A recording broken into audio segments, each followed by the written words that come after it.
Hi, everyone. I'm John McLaughlin with the Iowa Firearms Coalition, and now it's getting personal. The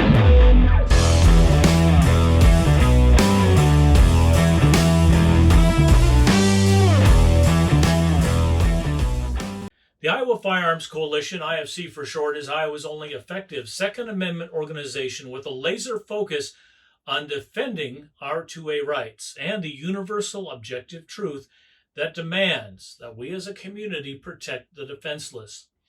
The devastating school shooting in Perry comes at a time when the IFC has been working to remove those phony gun-free zone signs from schools, which are simply an advertisement that the school is a soft target and nobody here is going to be shooting back. We've worked with Governor Reynolds and the Iowa legislature to allow approved school staff members to receive significant training in the use of weapons and then carry a concealed firearm on campus unknown to everybody else. Now, we do this because the hard data shows that time and time again that despite everyone's best efforts, if an active shooter gets inside your building, you don't have minutes to respond, you have seconds.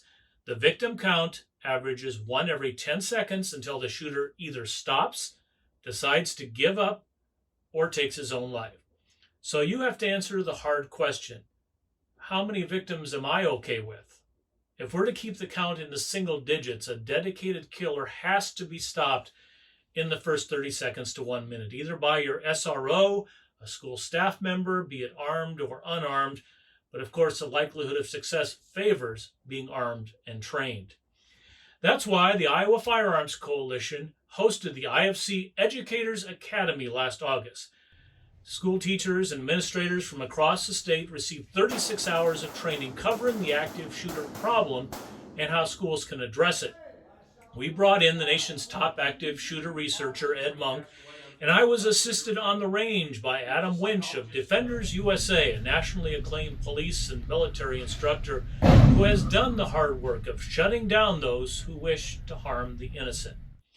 Ed covered the science of where to put your educational dollars, both in terms of hardening your buildings, technology, and most importantly, the human resource, and why schools have repeatedly failed over the last 3 decades. You can't shoot a lot of people in a place where people will shoot back at you. They don't start active shooter attacks in police stations. They don't start them in NRA conventions. They don't start them in gun ranges. You can start them there. Nothing prevents you from starting it. You just won't last long. So they have to start in a place where they will have a monopoly, a place where it's illegal for people to have guns. So when they bring their illegal gun, they're the only ones in there with a gun for several minutes until somebody with a gun shows up. In this foundational training, students from both public and private schools started on day 1 with firearm safety, then moved to grip, sights, and trigger control, and finally, balance of speed and accuracy. Day 2 introduced moving and shooting and making the shoot-no-shoot decision on lifelike targets. And the final full day of training included trauma medical, then force-on-force training where students were forced to move through a chaotic scene using training pistols that fire hard rubber projectiles. And this training built stress inoculation and demonstrated the difference between moving fast when you hear gunshots and more deliberate room clearing when searching for an unknown suspect. Here's a brief, little intense sample of what the students did. Bang, bang, bang, bang, bang. Bang, bang, bang, bang, bang. Go. Bang, bang, bang. Go. Push. Push. Push. Push.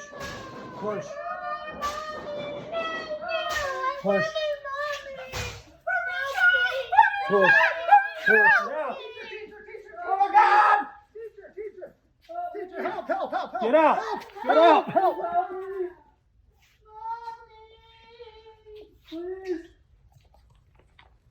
Please help me! Please help me! Get out! Come on.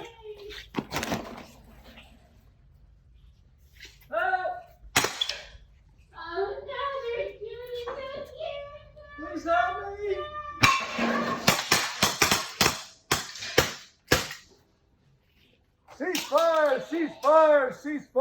Ceasefire! Now, at the end of the Educators Academy, all students, regardless of their past experience, were required to demonstrate proficiency by shooting a qualification under time pressure. Any shot outside the target silhouette resulted in disqualification and the need for additional practice. As we told these warriors in training, your name is on every round. The IFC Educators Academy demonstrated that willing staff can be trained to a high level in a short period of time, and we demonstrated that about 36 hours of training was a good minimum baseline to move students on to the next level. These educators were aware that this was not the ending point, but the beginning of their journey to defend their school by being present, willing, and trained. Now the bad news. All the students and administrators who worked in Iowa in a public school said, unfortunately, I'm not going to be able to put this training to use in my workplace because our liability insurance companies have threatened to cancel our policies if any of us go armed. The IFC remains committed to keeping the pressure on Iowa lawmakers and the governor to reach a solution to this problem. The IFC believes that the deterrent factor of having several unknown but well-trained staffers in a school may force a would-be shooter to look for other softer targets. And if not, a team of people who love these kids like their own have raised their hand and said, here am I, send me. Our goal is that on a school and a parent's worst possible day, the shooter has been put down in those first few precious seconds by a couple of staffers close enough to hear the shots and respond. We want medical interventions like tourniquets and hemostatic gauze well underway by the time our hero cops and EMS have come to the rescue. If you believe in the Second Amendment and that our most precious resources deserve protection, please join the Iowa Firearms Coalition, or better yet, join me as a volunteer dedicated to defending freedom, our freedom. Visit iowafc.org.